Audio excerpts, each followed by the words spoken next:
đi. Anh em đi chui ngon đây kìa. Ở đây hả?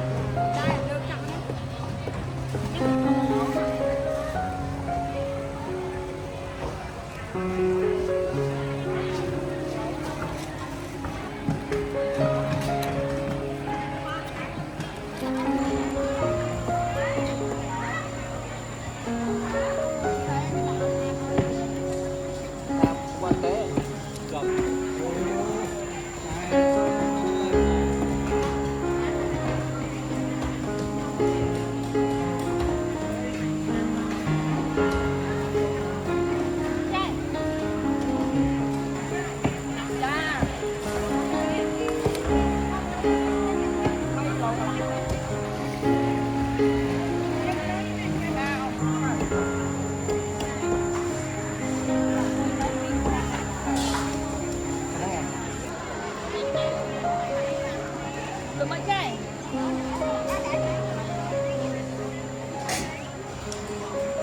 Ở trong đi vậy? Con nhôm không? Cái đường thật chảy chứ.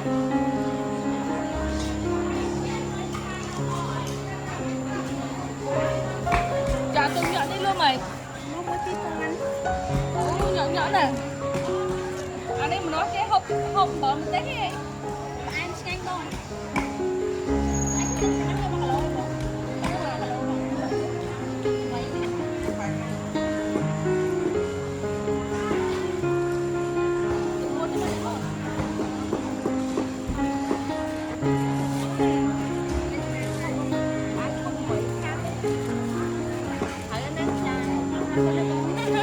Bây giờ đi một cái nè. Ở đây. Gai luôn mày. Lỗ đẹp không anh đâu. Lặt đi coi. Cùng đâu.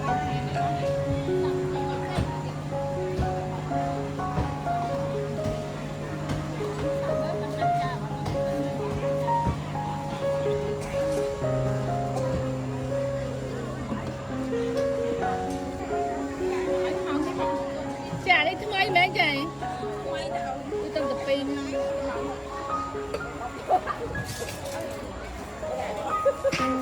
Chải vào đây mất.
Hãy subscribe cho kênh Ghiền Mì Gõ để không bỏ lỡ